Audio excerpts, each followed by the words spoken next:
Sean todos muy bienvenidos. En breve minuto, pues ya prácticamente estamos comenzando. Les recordamos algunas recomendaciones que seguramente usted ya conoce, pero que es bueno recordarlas sobre eh, el comportamiento en la sala, ingresar con los micrófonos silenciados, cuidar su fondo al encender la cámara, tener una Biblia a la mano, tomar nota de lo aprendido en clase, anotar sus preguntas para realizar al final de la exposición, levantar la mano para solicitar la reactivación del micrófono y participar, plantear preguntas concisas y respetar el tiempo de preguntas. Mis hermanos, les agradecemos mantener su micrófono apagado, aunque por acá podemos controlar eso, pero a veces se nos escapa y se nos sale de la mano. Pero usted ayúdenos para manteniendo su micrófono apagado. Hoy entonces vamos a avanzar en el arte de argumentar se va a tocar el tema de el argumento de la contingencia de Joshua Rasmussen. Creo que se pronuncia así. Y va a estar con nosotros el profesor Felipe Leighton. El profesor Felipe Leighton es nacional de Colombia, estudiante de Derecho de la Universidad de Santiago de Cali, miembro activo del Semillero de Investigación, Derecho y Constitucionalismo Crítico de la misma Casa de Estudios. También hace parte del equipo del bloque 10.5, una página de Instagram dedicada a la apologética. Además de lo anterior, también de Instagram, también ha generado contenido de corte apologético y ha tenido formación empírica en la apologética con una leve inclinación hacia la teología natural.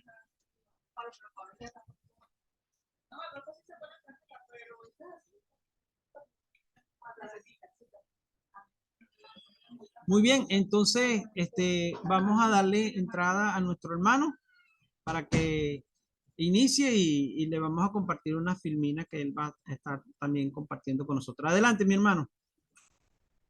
Bueno, muy buenas noches para todos. Muchísimas gracias pues por la disposición, el tiempo. Gracias por estar aquí. Espero pues de verdad que este tiempo sea de demasiado aprendizaje. Y pues nada, yo espero que Dios también sea glorificado en este espacio y que ustedes también sean edificados. Al fin y al cabo pues tenemos todos estos dones para edificar el cuerpo de Cristo. Entonces pues nada, hermano, sin más preámbulo, quedo atento a la proyección de las láminas para comenzar, para entrar en materia.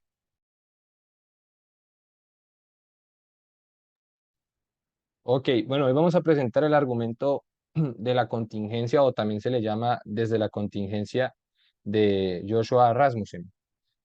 ¿Qué podemos decir acerca de este argumento de la contingencia? Y le pido al hermano que por favor avance la siguiente diapositiva.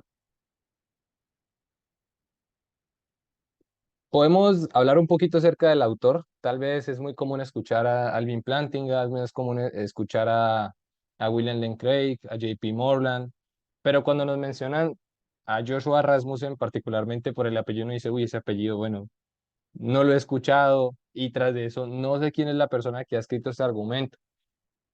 Porque creo que es importante ver qué persona escribe el argumento, qué persona ha tomado su tiempo y ha destinado su energía a escribir.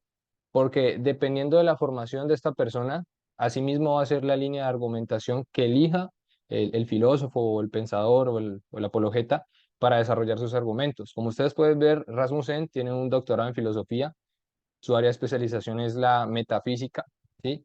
Se centra pues en el estudio de las existencias necesarias, la existencia contingente, los objetos abstractos, las ideas, y ha escrito varios libros. Lo que me gusta de este autor en su metodología es que tiene dos facetas, por decirlo así. Una faceta muy académica, tiene sus papers o sus artículos académicos, pues como ustedes lo saben, que son los especialistas en esta rama pues de la filosofía, quienes empiezan a argumentar, a contraargumentar, pero también tiene esta otra faceta, yo soy Rasmussen, de dejar un poco la academia, por decirlo así, y centrarse en aquellas personas que estamos interesados en aprender la apologética o todas esta serie de argumentaciones a partir de conceptos que sean cotidianos para nosotros.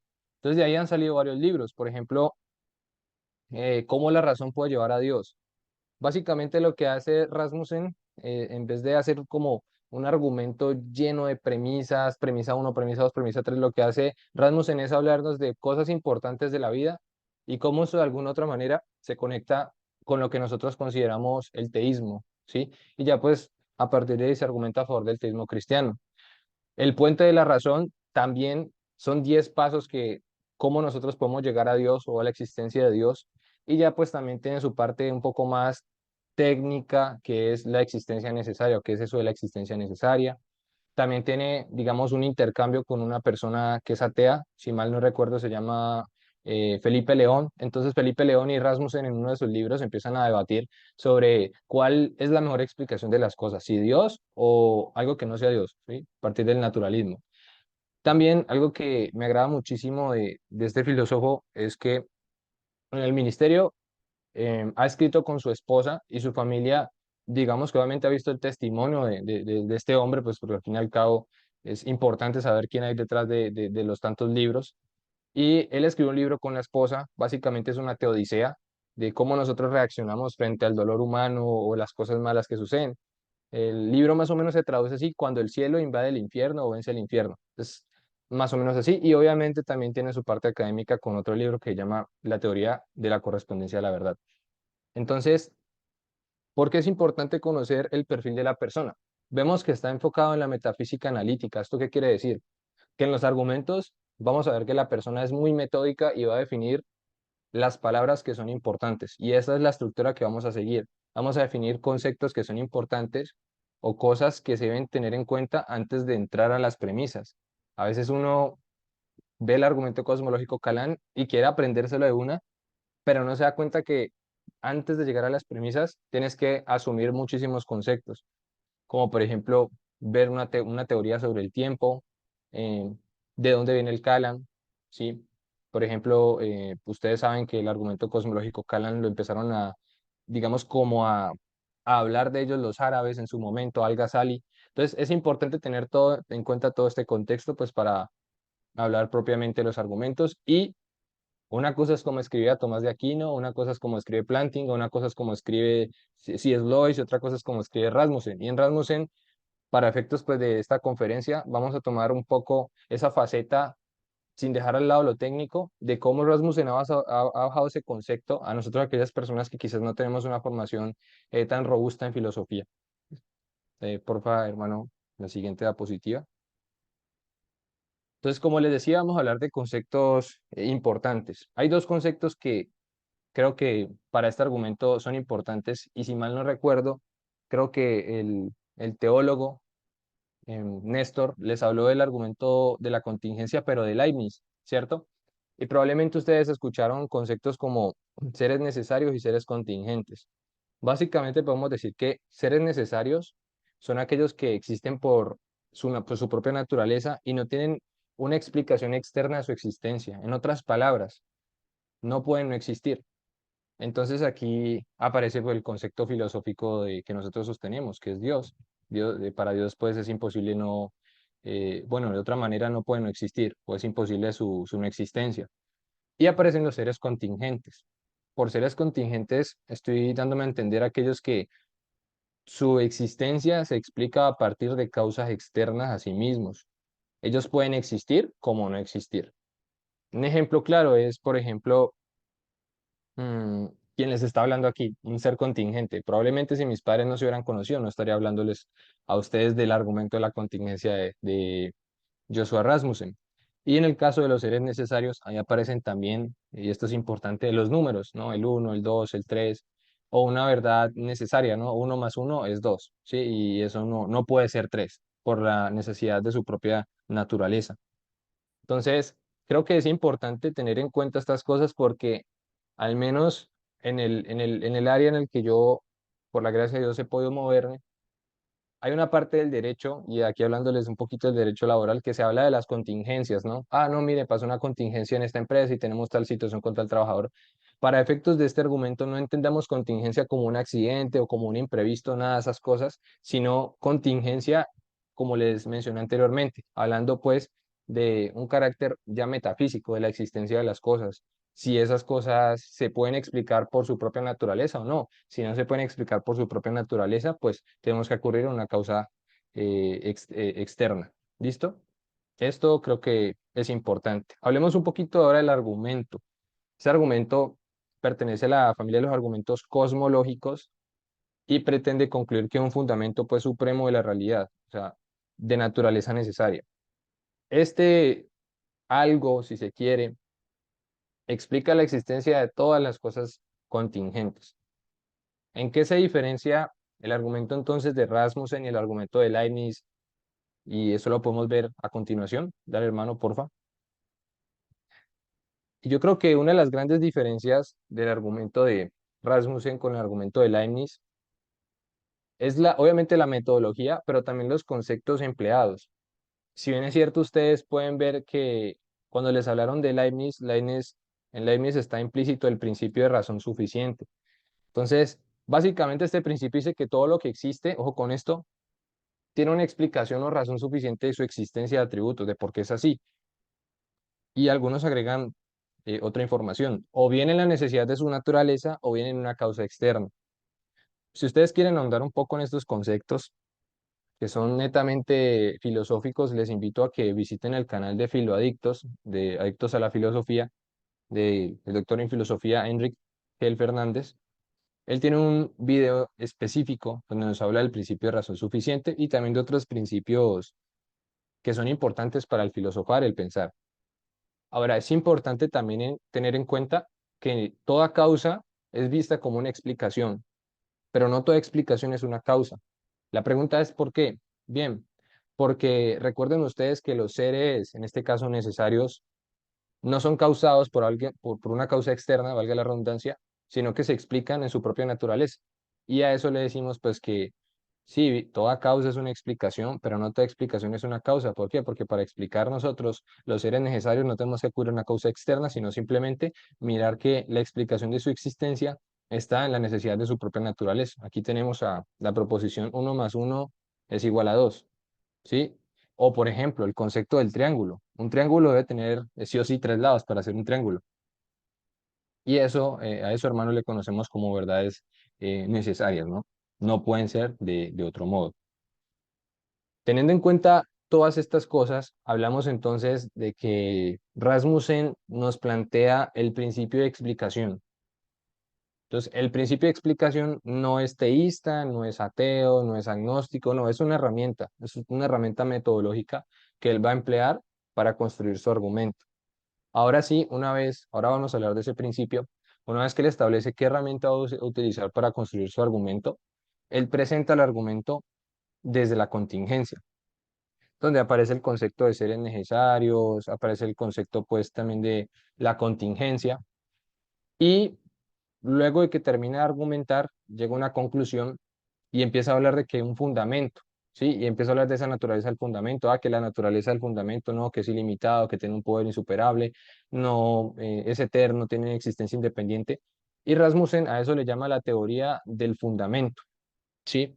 Básicamente, lo que Rasmussen dice es que de toda la existencia o de todo lo que nosotros llamamos real, hay una parte específica que es necesaria o naturaleza necesaria y explica todas las demás cosas contingentes que vemos en la realidad, las sillas, las mesas, los árboles, los seres humanos.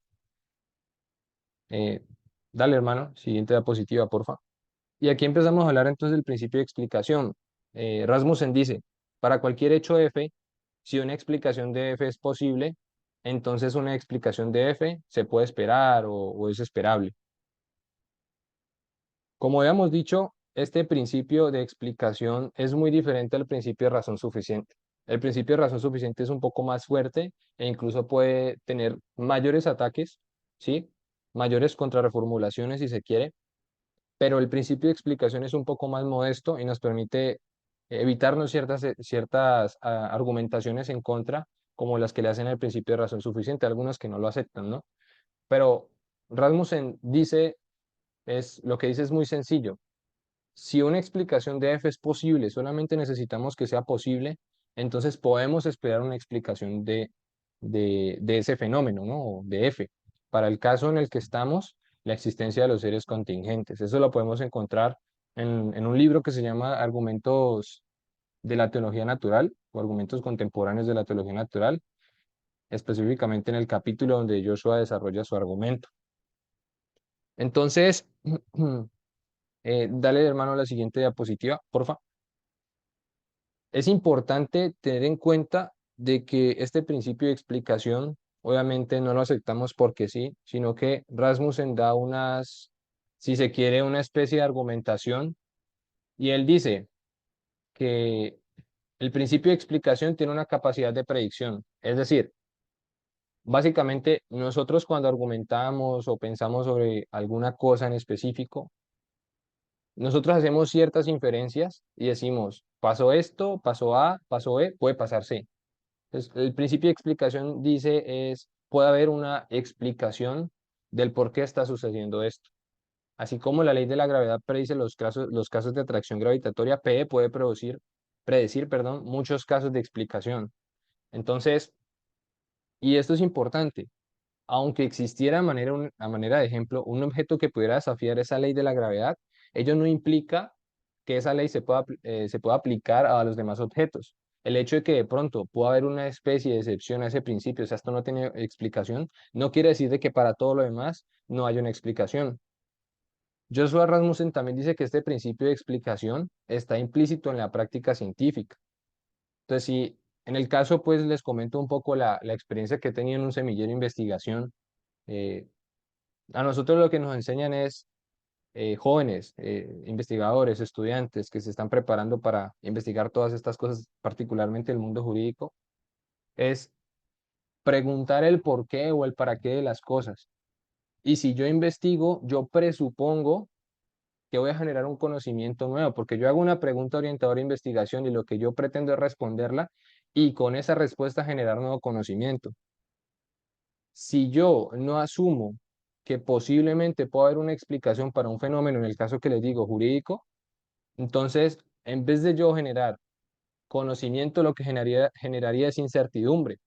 Y al último, toda explicación sería demasiado sospechosa, porque pues entonces ahí como que en cierto sentido el conocimiento es pausado, el conocimiento se va afectado, porque no tengo esa, esa práctica científica de buscar el porqué, de buscar el para qué de las cosas. Pero yo creo que el argumento más fuerte, o uno de los argumentos más fuertes que plantea Rasmussen para aceptar este principio, o sea, si una explicación es probable o posible, perdón, posible, ustedes la deben esperar. Yo creo que la experiencia personal de cada uno de nosotros nos puede ilustrar un poco. A veces uno dice, bueno, yo estoy pensando esto, pero uno en esa inferencia que hace, tal vez esto que estoy pensando ahora es producto de pensamientos anteriores y por eso es que me siento así, o me siento mal, o me siento triste, o me siento feliz. O para no ir tan lejos, cuando nos preguntamos por la existencia de nosotros mismos, o sea, ¿por qué yo estoy aquí o para qué estoy aquí? Entonces, estos pequeños ejemplos de la experiencia personal nos permiten tener una base sólida para aplicar este principio de explicación y decir, bueno, debe haber una explicación a ciertos fenómenos. Ahora, yo creo que también dicen que la curiosidad mató al gato. Supongamos que hay una proposición A, que es verdadera. El mismo hecho de que nosotros nos preguntemos por qué A es verdadera y no falsa, refleja esa curiosidad que apunta al descubrimiento de más cosas. Y usted no necesita ser teísta o no necesita ser ateo, musulmán, no, simplemente estamos hablando de algo supremamente neutral y es la herramienta que usted puede asumir para hacer ciencia, para hacer filosofía, para pensar sobre cosas importantes de la vida. Entonces, de ahí que les diga que antes de nosotros hablar de del argumento, de las premisas, Rasmussen lo que plantea es, vamos a definir conceptos, vamos a definir un concepto o un principio de explicación, les voy a dar razones, y no solamente razones muy técnicas, sino razones que ustedes puedan entender. Y es que piénsenlo bien, es muy sencillo nosotros decir que si podemos o es posible ver una explicación para un fenómeno, pues es de esperarse que nosotros podamos encontrar una respuesta a ese fenómeno. Es importante también saber que aunque las explicaciones se pueden esperar, eso no significa que alguien conozca la explicación como tal. Ahora, también hay que decirlo, ¿no? Y es que cuando nosotros decimos que el principio de explicación está inmerso en la práctica científica o en la experiencia inmediata, es de decirlo y Rasmussen lo reconoce, este principio puede admitir excepciones. Si bien es cierto que este principio nos puede llevar a decir, no, mire, tiene que haber alguna explicación, este principio también es un poco más laxo que el principio de razón suficiente para decir, dejamos abierta la posibilidad de que existan razones de contrapeso para decir no hay una explicación específica. Entonces, considero importante que tengamos muy claro todos estos conceptos, principio de explicación, las razones también por las cuales debemos aceptar este principio de explicación y, no menos importante, el concepto de los seres necesarios, el concepto de los seres contingentes y la explicación de más o menos cómo se estructura o se diagrama o se proyecta el argumento de Rasmussen. Rasmussen nos habla entonces de un principio de explicación, nos presenta el argumento y con base en la conclusión de ese argumento que nos presenta, desarrolla otros argumentos para hablar de la naturaleza de ese fundamento. Valga la pena decir que este argumento de la contingencia de Rasmussen, ustedes lo ven que está muy detallado y lo que les decía al principio, es un doctor en filosofía y se ha especializado en la metafísica analítica. Y hago énfasis en la analítica. ¿Por qué? Porque, por decirlo así, estos filósofos de la línea analítica se centran demasiado en ser muy metódicos, en ser metódicos, en definir los conceptos y esforzarse pues por evitar ciertas lagunas del lenguaje, que es ser, por ejemplo, qué es un ser necesario, qué es un ser contingente, qué es un principio de explicación. Y por lo tanto, ustedes ven que tiene una estructura antes de entrar incluso el argumento. Dale, hermano. Ahora sí vamos a ver el argumento desde la contingencia de, de Joshua Rasmussen. ¿Qué pasa con Joshua Rasmussen? Y ustedes van a ver aquí una diferencia abismal entre la forma en que a lo mejor se plantea el de Leibniz y cómo se plantea el de Joshua Rasmussen. Joshua Rasmussen básicamente comienza con una premisa, yo creo que bastante intuitiva, bastante evidente. Algo existe. Segunda premisa, si todo es contingente, ya sabemos la definición de contingencia, entonces no hay una explicación externa de las cosas contingentes. O sea, ¿por qué existen las cosas contingentes que hay? Premisa número 3, hay una explicación externa de las cosas contingentes. Premisa número 4, por lo tanto, no todo es contingente. Se deduce de las premisas 2 y 3. Premisa 5, por lo tanto, algo no es contingente. Se deduce de las premisas 1 y 4. Y sexto y último, por lo tanto, algo tiene existencia necesaria. Entonces, partimos de algo supremamente básico, algo. No decimos si es contingente o es necesario, no, simplemente algo. Luego hablamos ya de las conceptualizaciones de lo contingente, ¿cierto? Y miren ustedes la importancia de, antes de abordar los argumentos, saber qué es algo contingente. Si yo llego y presento el argumento y no he definido previamente los términos, esto se va a prestar para que las personas queden más confundidas que ilustradas. De ahí que nosotros definimos que es contingente, es aquello que puede ser como no puede ser. Ejemplo, el suscrito, quien les está hablando, que es algo necesario o algo que tiene existencia necesaria, algo que para él es imposible no existir o algo que no puede ser de otro modo. Por ejemplo, uno más uno no puede ser 3, sino uno más uno tiene que ser 2. Entonces, para la defensa de cada una de estas premisas, yo creo que la primera premisa es bastante particular porque Rasmussen en su defensa simplemente lo que hace es apelar a la experiencia inmediata de cada persona. Si alguien tiene pensamientos, o sea, esa misma idea de, "Oh, yo tengo estos pensamientos", hace concluir que esos pensamientos al menos existen. Es más, Rasmussen dice, si incluso todo es una ilusión, las ilusiones existen también, algo existe, por ende algo existe. Algo aquí que les comparto, obviamente, si nada existe, entonces no hay que decir palabras, no hay pensamientos, no hay un ser humano que diga las palabras y que piense en diversas cosas. De hecho, ni siquiera habrían argumentos. Pero lo cierto es que el 27 de febrero del 2024 a las 8:25 p.m. hora Nueva York y hora Bogotá, hay un ser humano que Está pensando, está diciendo y está argumentando. Por ende, algo existe. Esa es la primera premisa. La segunda premisa es, si todo es contingente, ya sabemos la definición de contingencia, entonces no hay explicación externa de las cosas contingentes. O sea, ¿por qué? ¿Por qué existe las cosas contingentes que hay? Decimos que una cosa contingente es algo que no tiene existencia necesaria. Es decir, puede no existir o puede existir.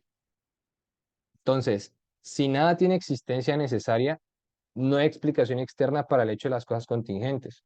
Recordemos entonces que las cosas contingentes necesitan de una explicación externa a ellas mismas. Pero si todo es contingente, entonces ¿cómo vamos a explicar lo contingente? ¿A dónde vamos a acudir si ellas no se pueden explicar a sí mismas? Necesitan de algo externo. Y aquí está la clave o el tip para entender el argumento. Si se quiere saber por qué existen esas cosas contingentes, una explicación externa no será enteramente en términos de esas mismas cosas, porque entonces yo estaría presuponiendo lo que quiero explicar y eso sería una falacia de petición de principio, argumentar en círculos, ¿no? Entonces, la clave de este argumento, considero yo, está en la premisa número 2. Si ven ustedes cómo todo se va concatenando, si todo es contingente, es decir, necesitamos obviamente una explicación externa porque ellas no se pueden explicar en términos de sí mismos.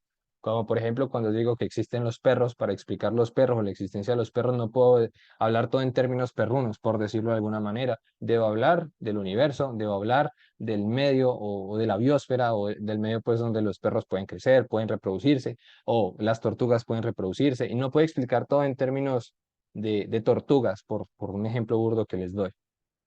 La tercera premisa es que, ok, si la contingencia o el carácter contingente de estas cosas me impide hablar de una explicación de esas cosas refiriéndonos a ellas mismas, tiene que haber algo externo a esas cosas contingentes, ¿verdad? De ahí es donde viene la premisa número 3, en explicación externa de las cosas contingentes. Volvamos al principio.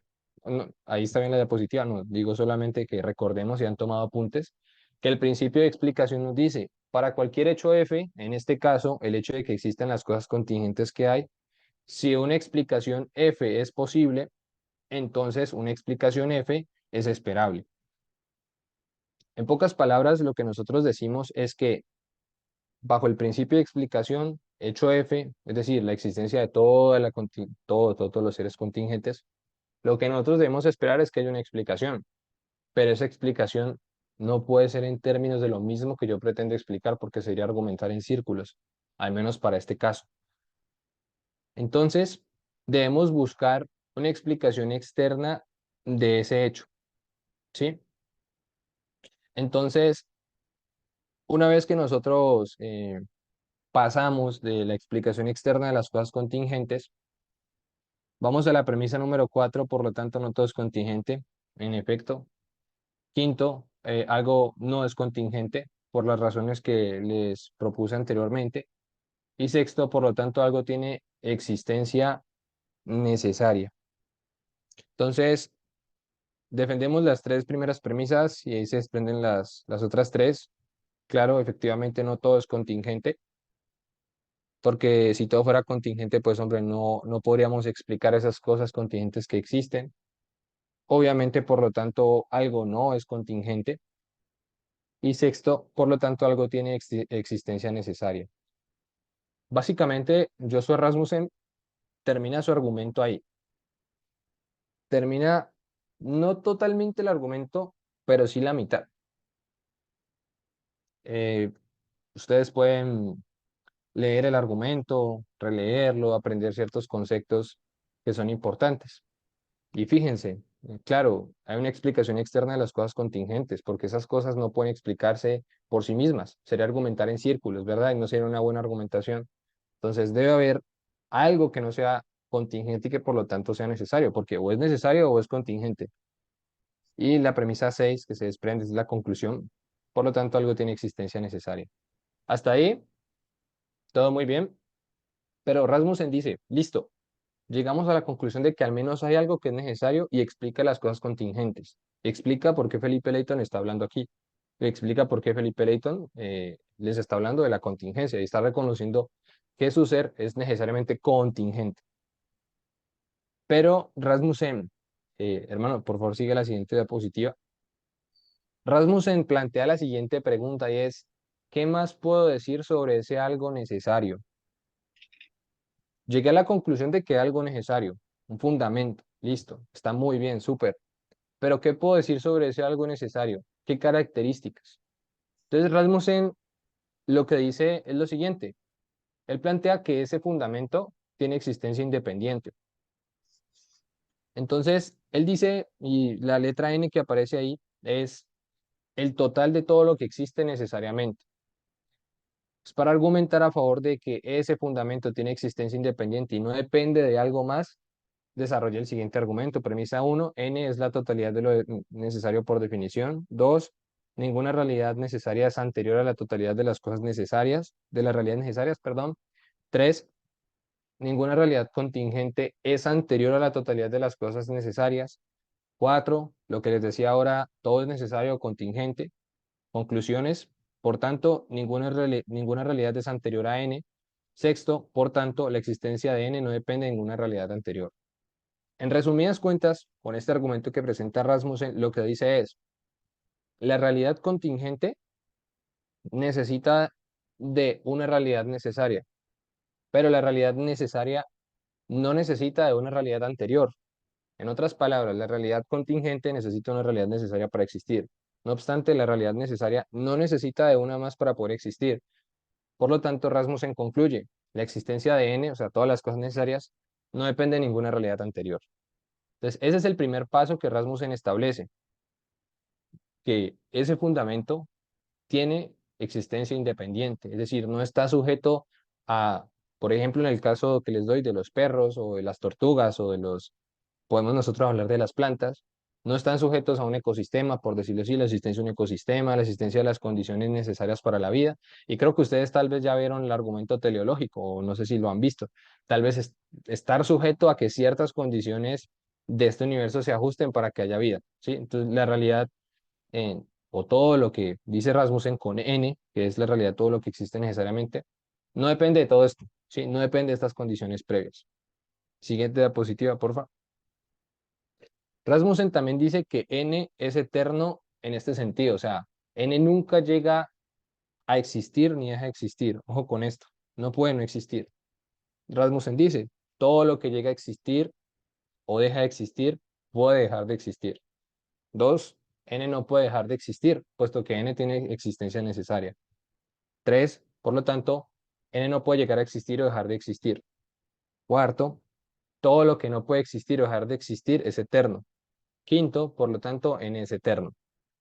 En resumidas cuentas, como lo dije anteriormente, otra vez insisto, yo sé que uno puede de manera evidente extraer estas conclusiones, pero creo que es necesario poner todo el razonamiento.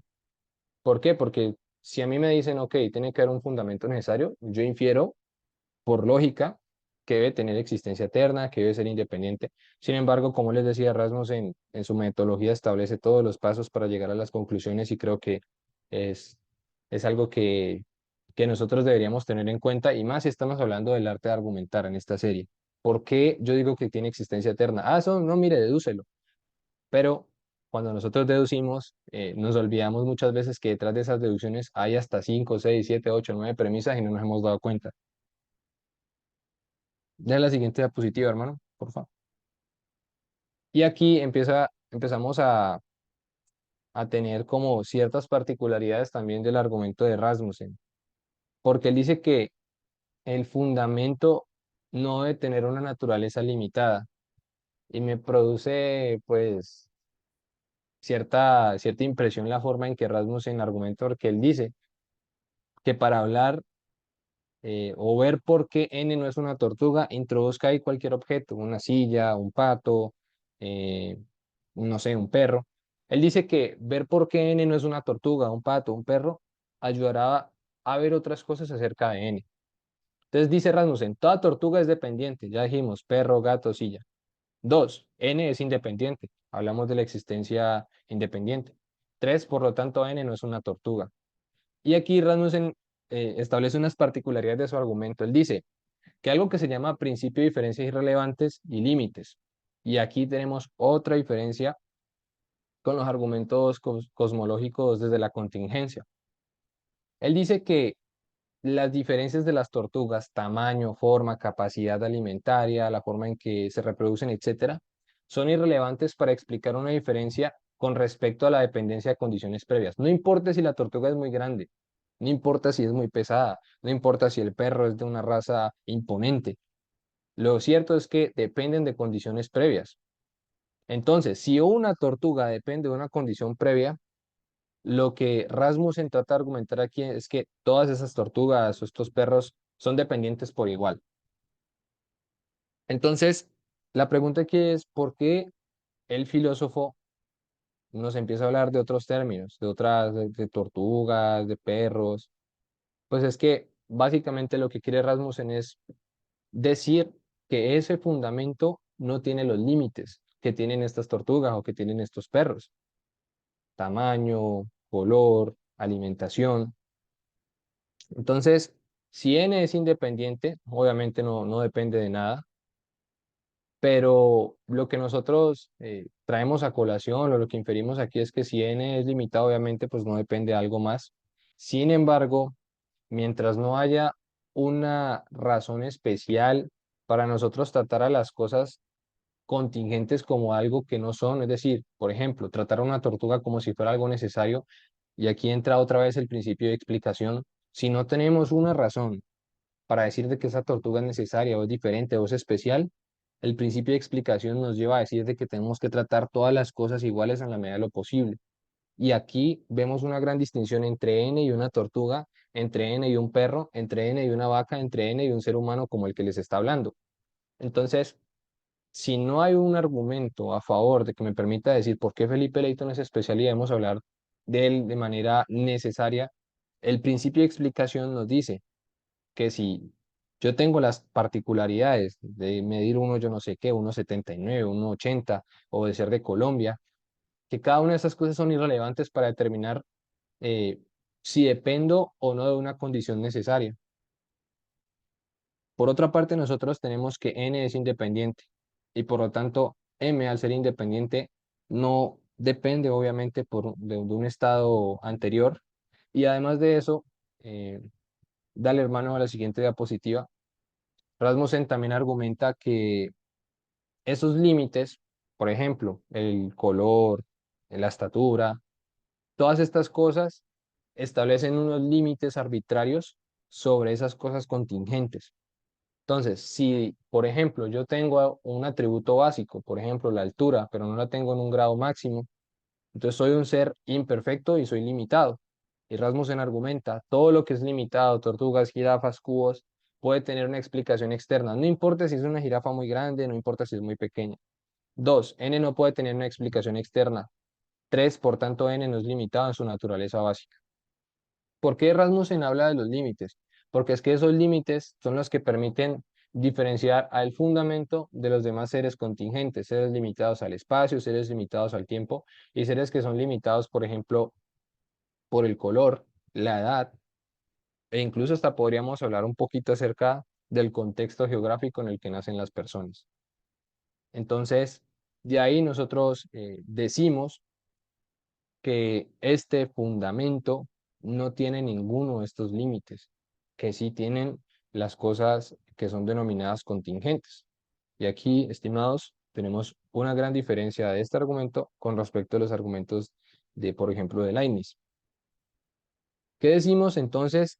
Siguiente diapositiva, porfa. ¿Qué decimos entonces acerca de este fundamento? Pues que tiene un poder insuperable. ¿Qué se entiende por poder insuperable? Un potencial para producir un efecto. N tiene algún poder, al menos para hacer una posible causa de cosas contingentes. Dos, si el poder de N fuera superable, ojo, entonces no estaría limitado. Por ejemplo, tendría un límite básico de poder. Tres, N no está limitado, por lo que dijimos anteriormente. Y cuatro, por tanto, la potencia de N es insuperable. Si yo digo que el poder de N es superable, ahí tenemos un límite arbitrario y no podría ser el fundamento de todo lo demás.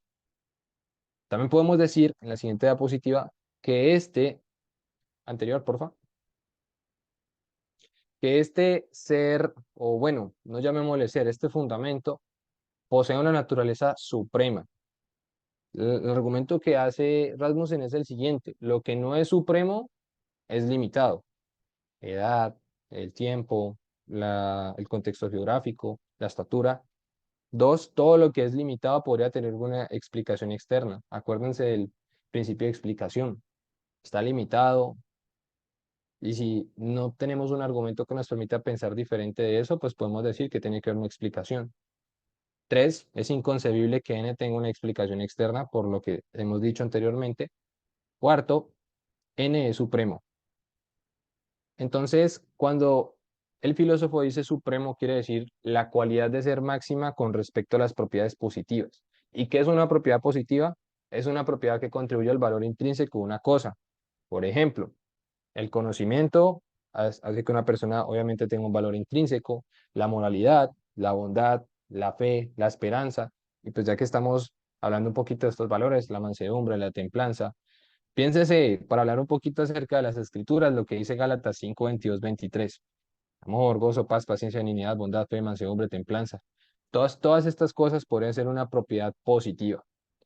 Ya si nosotros queremos argumentar de que esta naturaleza posee estas cualidades, debemos desarrollar el argumento de los límites. Es decir, bueno, si tiene naturaleza suprema, debe tener el amor, pero en un grado sumo. Si tiene naturaleza suprema, debe tener la bondad en un grado sumo. ¿Por qué? Porque si la tiene en un grado limitado, tendría un límite. Y dijimos que por definición n no puede tener un límite, porque entonces dejaría de ser esa naturaleza, dejaría de tener esa naturaleza suprema. Entonces, es importante hablar de esta naturaleza suprema, pues sí, porque esta naturaleza suprema es demasiado relevante para nosotros poder diferenciar a n, el total de las cosas contingentes, perdón, el total de las cosas necesarias, de todas las demás cosas contingentes: el pato, el gallo, la gallina, el perro, el ser humano, el computador, la tablet, el mouse. Entonces, todas estas cosas. Dale la siguiente diapositiva, hermano, por favor. Entonces, para hacer un pequeño repaso, hablamos de que para entender este argumento se debe tener en cuenta el principio de explicación. Número uno, debemos tener en cuenta que la primera conclusión o la primera parte de todo el argumento o la teoría del fundamento de Rasmussen es que tiene que sí o sí haber algo necesario. Y tres, podríamos hablar de que Rasmussen empieza a argumentar de por qué ese algo necesario, por ejemplo, no puede tener un límite. Y dijimos que si tiene un límite, entonces básicamente dejaría de ser supremo y empezaremos a tener dudas sobre si verdaderamente es necesario. Porque si, por ejemplo, una propiedad como el color lo limita, por ejemplo, una propiedad como la grandeza o la estatura o el color, vuelvo y lo digo, limita a este ser, tendríamos entonces serias dudas. Y aquí, ojo, lo que les decía, el principio de explicación no es ateo, ni teísta, ni agnóstico, nada de estas cosas, es una herramienta. E incluso hasta aquí podríamos hacernos hasta una autocrítica y decir, bueno, si este ser o este fundamento tiene posiblemente un límite, yo tendría que entrar a explicar por qué tiene ese límite. Y entonces, si ven ustedes cómo incluso podemos hasta contraargumentar, por lo que les decía, porque el P no pretende ser ni ateo, ni escéptico, ni cristiano, ni musulmán, nada, estos son herramientas. Y pues bueno, como estamos en el arte de argumentar, creo que es importante preguntarnos también todas estas cosas. Finalmente, si el fundamento, dice Rasmussen, si el fundamento no es supremo, por el contrario, entonces multiplicamos la complejidad. ¿Por qué? Porque si una naturaleza, una teoría de una naturaleza no suprema, esa teoría va a incluir complejidad sobre los límites particulares. Lo que les decía, ¿por qué tiene este color y no el otro? ¿Por qué tiene este tamaño y no otro tamaño? ¿O por qué o cómo se explica? En cambio, cuando nosotros llegamos a la inferencia de que hay un fundamento supremo que no tiene límites, bingo, tenemos la respuesta. Este ser o este fundamento es metafísicamente necesario, se explica la necesidad de su propia naturaleza y además de esto es independiente, tiene existencia eterna. Ya la cuestión de la naturaleza suprema, y aquí nosotros en la naturaleza suprema hablamos también de aquellas propiedades positivas, aquello que hace digno algo, por ejemplo, que ese fundamento tenga la bondad en su máximo esplendor, tenga el amor en su máximo esplendor, y también incluso podríamos hablar de, ¿por qué no? Acudir a argumentos como el argumento teleológico para decir por qué posiblemente este fundamento tiene que ser una mente inconmensurablemente maravillosa para sostener todo lo contingente y que las cosas sean como son o por qué podrían haber sido de otro modo, o incluso lo que nos plantea el argumento teleológico, ¿no? De que si las cosas fueran de otro modo, probablemente no habría vida, pero entonces, ¿por qué hay vida? Y aquí podríamos utilizar el principio de explicación para empezar a argumentar y hacer un caso acumulativo a favor de el teísmo. Esto fue entonces el argumento cosmológico desde la contingencia de Rasmussen. Muchas gracias a todos por la atención y bueno, espero de verdad les haya sido muy útil, muy útil. Recursos que recomiendo, claro que sí. Argumentos contemporáneos de la teología natural, también los 10 pasos o mejor, el puente de la razón de Rasmussen. También recomiendo How Can Reason, How, bueno, lo voy a decir en castellano, cómo la razón puede llevar a Dios, ¿no? También está el libro que les recomendé o algunos papers también. Y bueno, en YouTube también hay algunos videos acerca de los argumentos de Rasmussen. De verdad es muy bueno. Es una, pues aparte de eso, pues de ser un filósofo, pues también es un hijo de Dios, la verdad. Entonces, pues nada, les agradezco muchísimo por la atención y quedo atento a sus preguntas. Excelente, profesor. Ha hecho que le tenga más amor a la filosofía. Y debo leer Ah, eso, muchas gracias. ese material que usted está mencionando. De verdad que la clase de hoy, pues, bueno, y todas las que hemos tenido también, pero parece que cada clase nos anima un poco más a adentrarnos en estos conocimientos. Muchas gracias. Bueno, entonces, si usted tiene alguna pregunta, levante la manito y para abrirle su micrófono o abra su micrófono si logra hacerlo allí y hace su pregunta.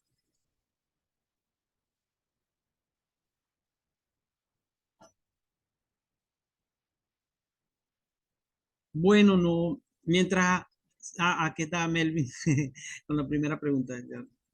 Adelante, Gra- hermano Melvin. Gracias, mi hermano. Excelente ponencia, mi hermano. Uy, bastante complejo. Me imagino que te ha tomado un tiempito estudiarlo y muy bonito el argumento. Mi hermano, pero mi pregunta sería básicamente, viste que cada argumento, como tú sabes, ¿no? Que estamos tratando en esta serie, siempre tiene sus lados flacos, digamos, sus lados débiles. En este caso, mi hermano, no sé, desde tu punto de vista, dialogando tal vez con un agnóstico, con una persona más crítica, ¿cuáles serían los puntos débiles de este argumento, si es que los tiene mi hermano? Esa sería mi primer pregunta. Dice, esa sería mi hermano.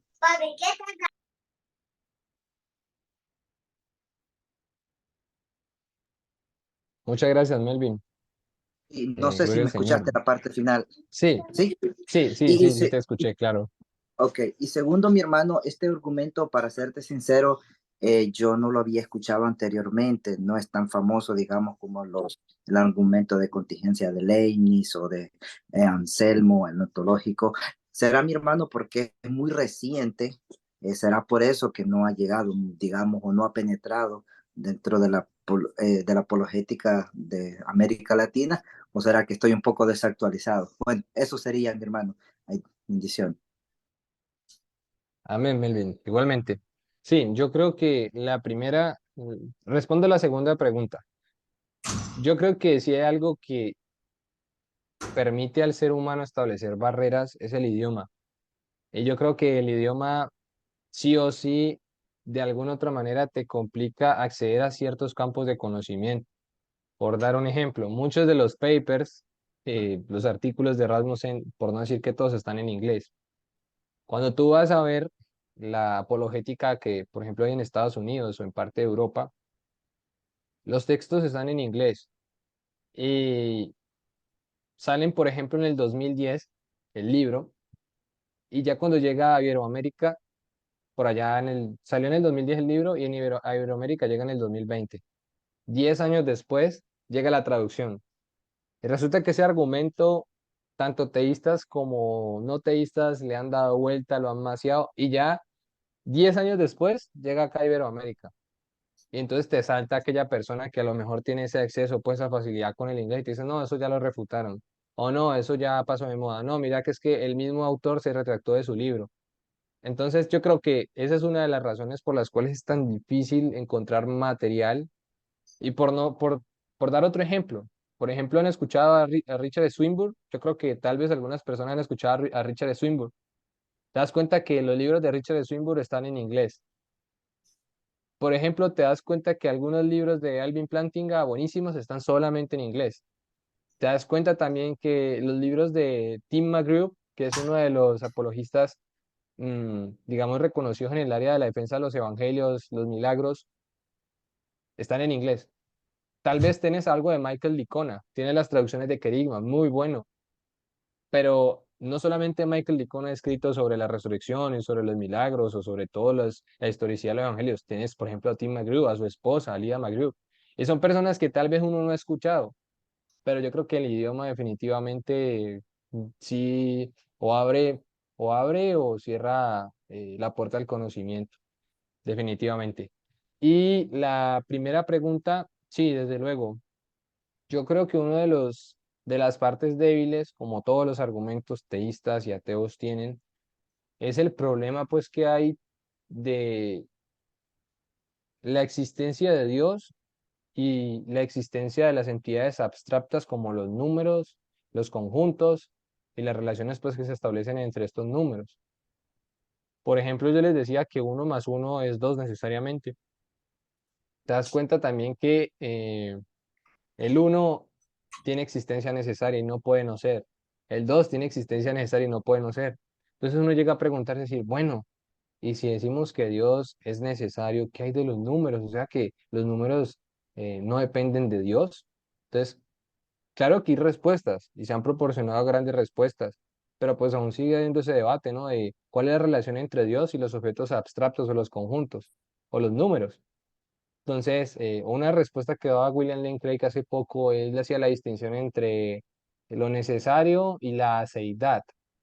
Y él decía que la diferencia entre la aceidad y lo necesario es que la necesidad es que una persona, o en este caso, pues un ser como Dios, debe existir en todos los mundos posibles, ¿sí? Y decía que las proposiciones, los números también son necesarios y existen en todos los mundos posibles, pero la diferencia era que entre Dios y los objetos abstractos era que Dios tenía el atributo de la aceidad, y la aceidad en teología se define como aquel o aquello que no necesita de otro para existir, o que no necesita de otro para estar o para ser. Entonces, la respuesta que daba Craig es que estos números o estas proposiciones en última instancia se encontraban en Dios, ¿sí? Y que si bien es cierto, estos números eran necesarios, no tenían el atributo de la seidad, y que ese atributo solamente le pertenecía a Dios. Entonces, este tipo de respuestas para un crítico puede decir, no, pero es que esa teoría de la seidad está refutada, no, pero es que mire que los números tal cosa. Entonces, e incluso para efectos de este argumento de la contingencia de Rasmussen, también otra de los argumentos es, ¿y qué tal si todo el mundo, o bueno, o qué tal si todo el universo es un hecho bruto? Uy, ¿cómo así? Un hecho bruto pues es algo que existe y ya, no tiene explicación. O sea, está ahí. Entonces algunos dicen, no, ¿y qué tal si el universo es un hecho bruto? O para no ir más lejos, ¿acaso usted no cree, hermano Melvin, que una teoría netamente naturalista tendría menos problemas que nosotros a hablar de un ser metafísico más allá del tiempo y el espacio? Son preguntas honestas. Me dice, ¿y si por qué todo no le explicamos desde la naturaleza y nos ahorramos tantas cosas de hablar de un ser que está más allá del tiempo y el espacio? ¿Por qué no nos quedamos con lo natural y ya? Y precisamente una de las figuras que apela a este argumento es Gran Opie.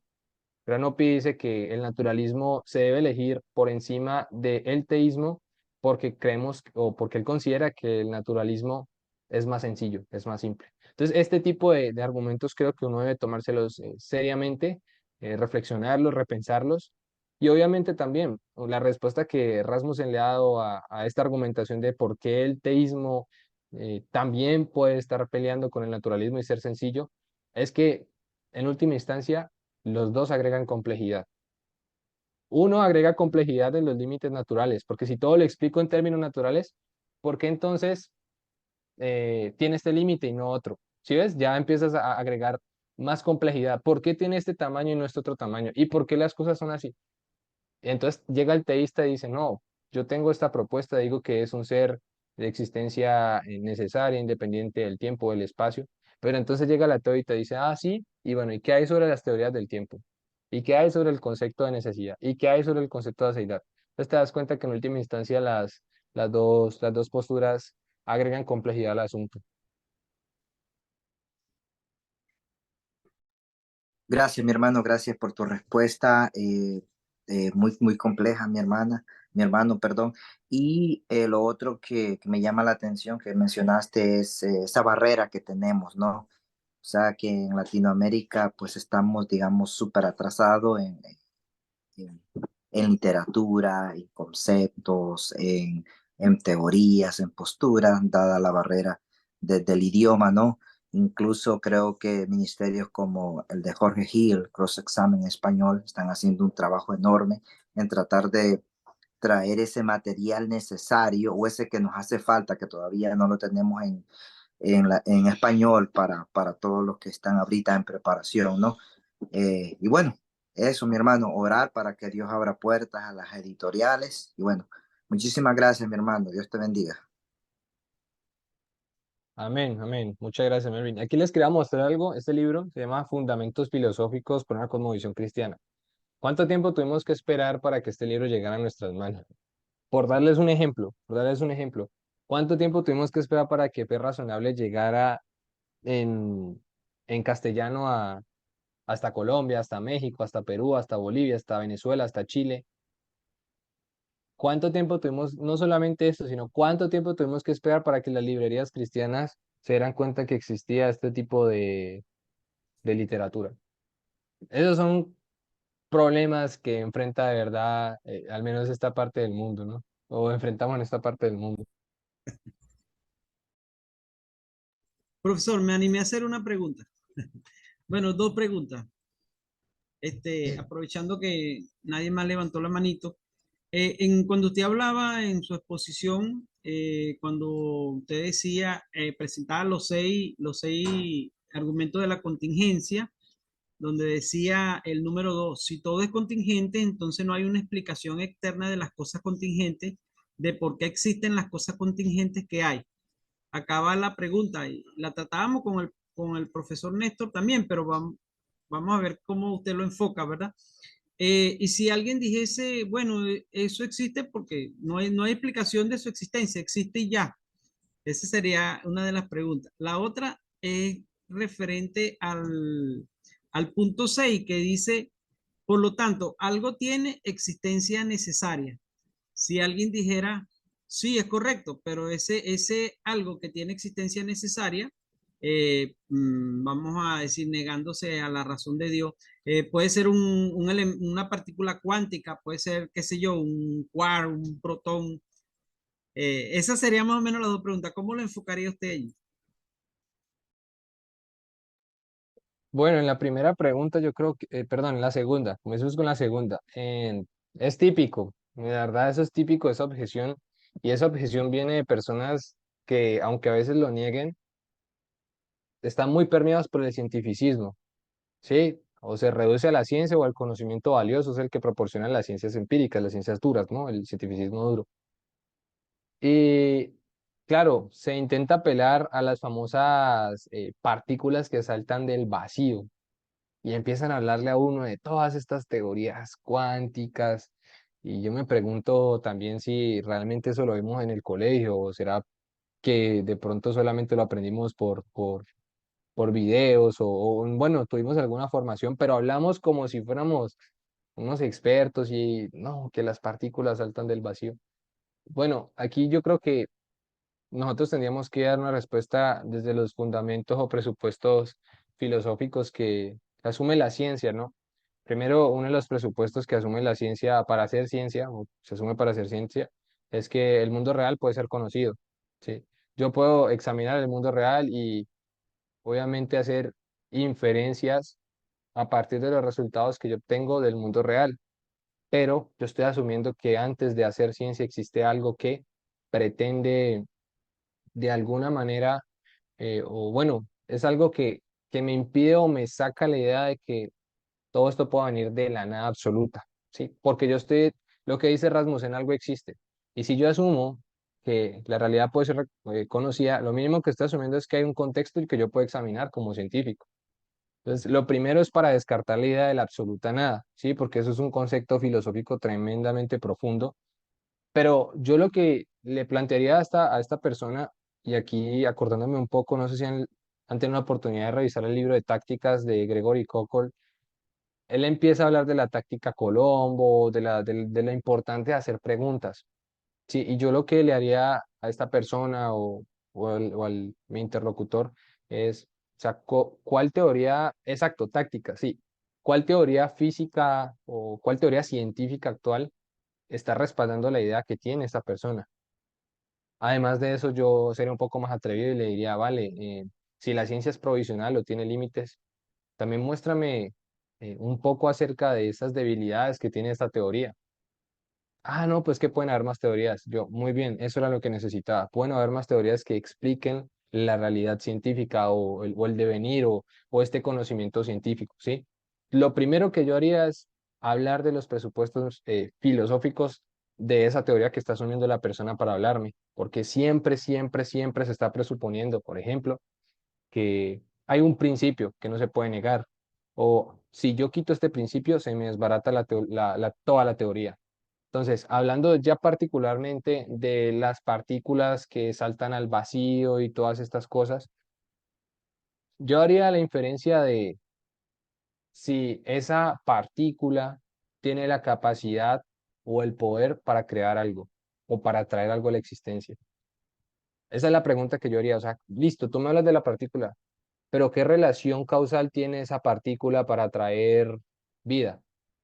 ¿O cuál es el impacto? Porque es que me hablan de la partícula, pero se les olvida que a veces esos sistemas son cerrados y esos sistemas, esas partículas interactúan entre sí y a lo sumo generan algún tipo de cambio dentro de ese sistema, pero no necesariamente me están creando algo adicional, no me están generando o me están dando pues a entender, o es como yo concluir que esto, que por lo tanto generó este cambio, entonces por lo tanto todo el universo también puede haber venido así. Ten mucho cuidado porque hasta vamos a caer en falacias a la hora de argumentar.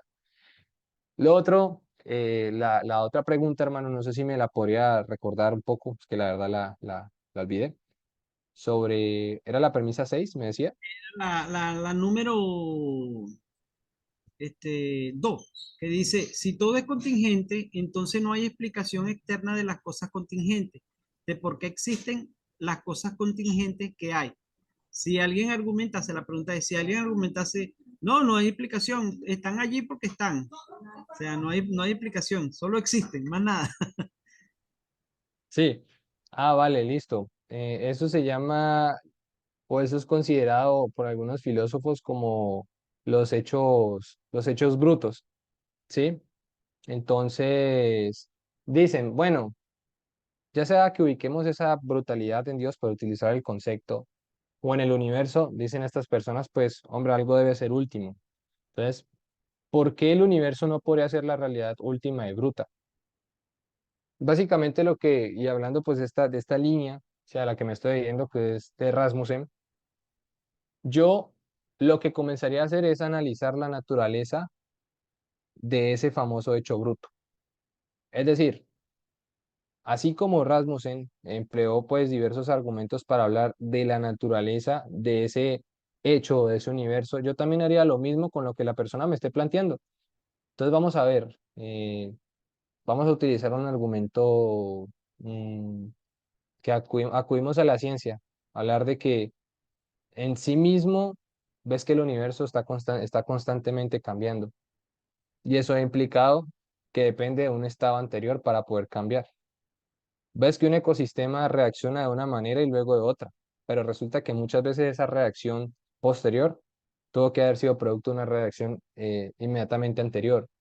Entonces ahí vas estableciendo que por decirlo así, eso que intentamos explicar no tiene existencia independiente. Y además está lo que dice Rasmussen, está sujeto a estados anteriores, cosa que no pasa con lo que nosotros denominamos el fundamento. Adicionalmente, yo lo que le diría a esta persona es, listo, a la gloria de los límites. Bueno, ven acá, explícame por qué tiene este límite y por qué no puede a lo mejor tener la bondad en valor máximo, si se puede decir así. O ven acá, explícame por qué esto tiene que estar limitado a un color, por qué esto tiene que estar limitado a cierta estatura, o por qué tiene que esto estar limitado o tener ciertos encuadres, y si se sale de ese encuadre no puede existir, o se daña o se enferma. Yo básicamente lo que haría es analizar, analizar previamente pues las características de ese hecho bruto, y obviamente acudiría, ¿por qué no?, incluso a los argumentos filosóficos del Calán. No sé si ustedes recuerdan que para llegar aquí, si nosotros decimos que el tiempo ha sido infinito, que esto ha sido infinito, para llegar aquí han tenido que pasar momentos infinitos, pero estamos aquí. Entonces, por reducción al absurdo, decimos que es absurdo decir que si han pasado tiempos infinitos, estamos aquí. Pero entonces, ¿cómo es esto posible si han tenido que pasar muchos T1, T2, T3, T4, T5 hasta llegar aquí? Entonces, si ven, yo creo que apelaría a estas experiencias inmediatas de las personas. Obviamente expondría y le diría por qué creo que mi teoría es más viable, porque creo que yo diría, fundamento no tiene límites, pero creo que tú estás en desventaja al explicar en todo en cuestiones naturales por qué tiene este límite, por qué no puede tener la bondad máxima, o por qué cambia o por qué muta. ¿Sí? Y obviamente aquí hablamos un poquito acerca de datos científicos o datos empíricos, y por qué no hasta filosofía, ¿no? La ley de la termodinámica, los cambios de que las cosas eran antes así, ahora son de otra forma. Y obviamente los argumentos filosóficos, como por ejemplo ese, para estar aquí han tenido que pasar una serie de momentos infinitos, y eso es absurdo. Entonces creo que iría por esa parte. Gracias, profesor. Bueno, parece que no hay ánimo en preguntar, o todo se entendió, o, o todo no se entendió.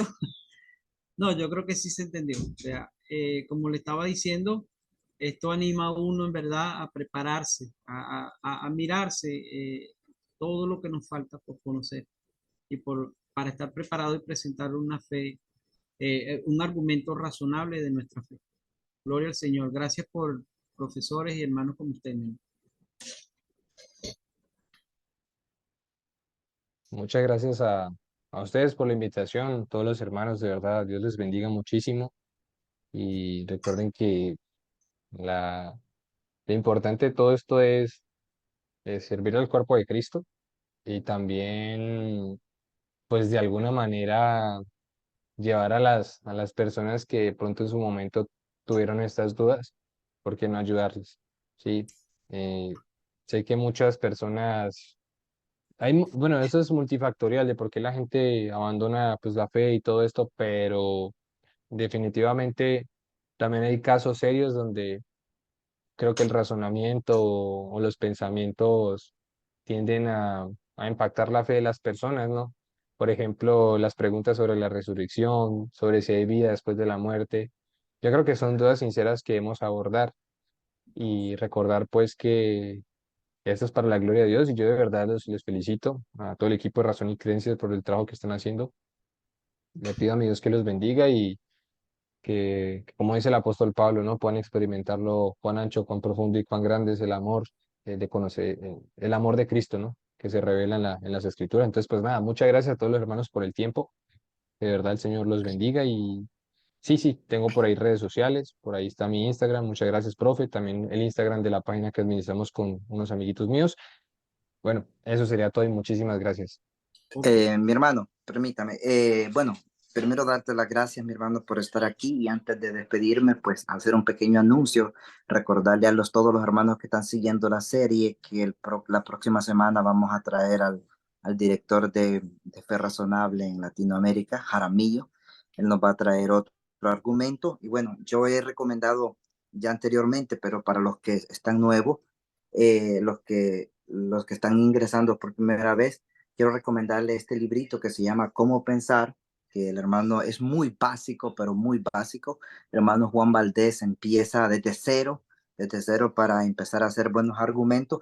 Y este es un poquito más complejo, yo sé que el hermano Leighton lo conoce, se llama El Gran Libro de Norman Geisler. Este te presenta todos los argumentos que hemos tocado.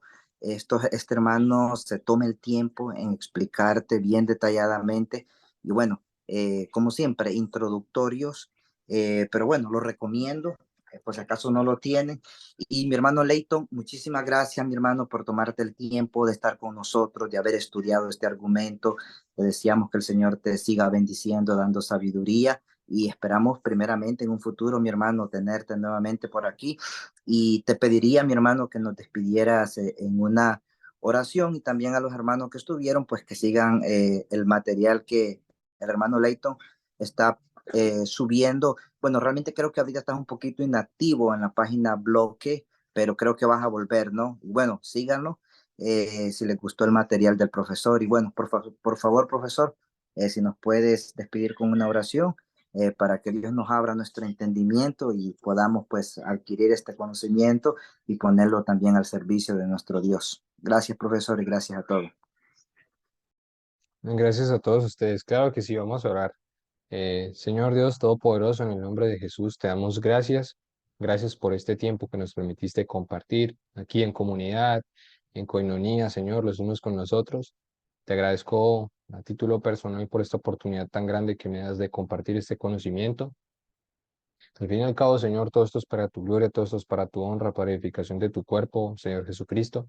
Mi oración es pedirte que abunde la sabiduría, como dice tu palabra, que si estamos faltos de sabiduría, la podemos pedir a ti y tú sin reproche alguno nos la concederás. Por eso hoy te pedimos sabiduría, sabiduría para adquirir este conocimiento y no solamente adquirirlo, sino poder llevarlo a la práctica, Señor, y ser de bendición para muchas personas, que muchas personas, pues, incluso que tengan estas dudas o que tengan estas inquietudes acerca de la fe, nosotros les podamos ilustrar. Te pido por los hermanos aquí presentes, por cada necesidad, por sus vidas. Te ruego, Señor, que tengas cuidado. Nosotros echamos, Señor, toda esa ansiedad, como lo dice Pedro, le echamos toda ansiedad sobre ti, sabiendo de que tú cuidas de nosotros. Te pido en el nombre de Jesús también por el ministerio de Razón y Creencia y por todos los ministerios amigos que se conectan pues a este proyecto de que tu palabra sea predicada y el evangelio sea defendido. Oramos para que de verdad les lleves a más, que cada vez sean más las personas que estén interesadas en crecer en este conocimiento, en la apologética, en la teología eh, sana que nosotros tanto necesitamos en nuestras iglesias, al menos en esta parte del mundo. De verdad te doy muchas gracias por escucharme.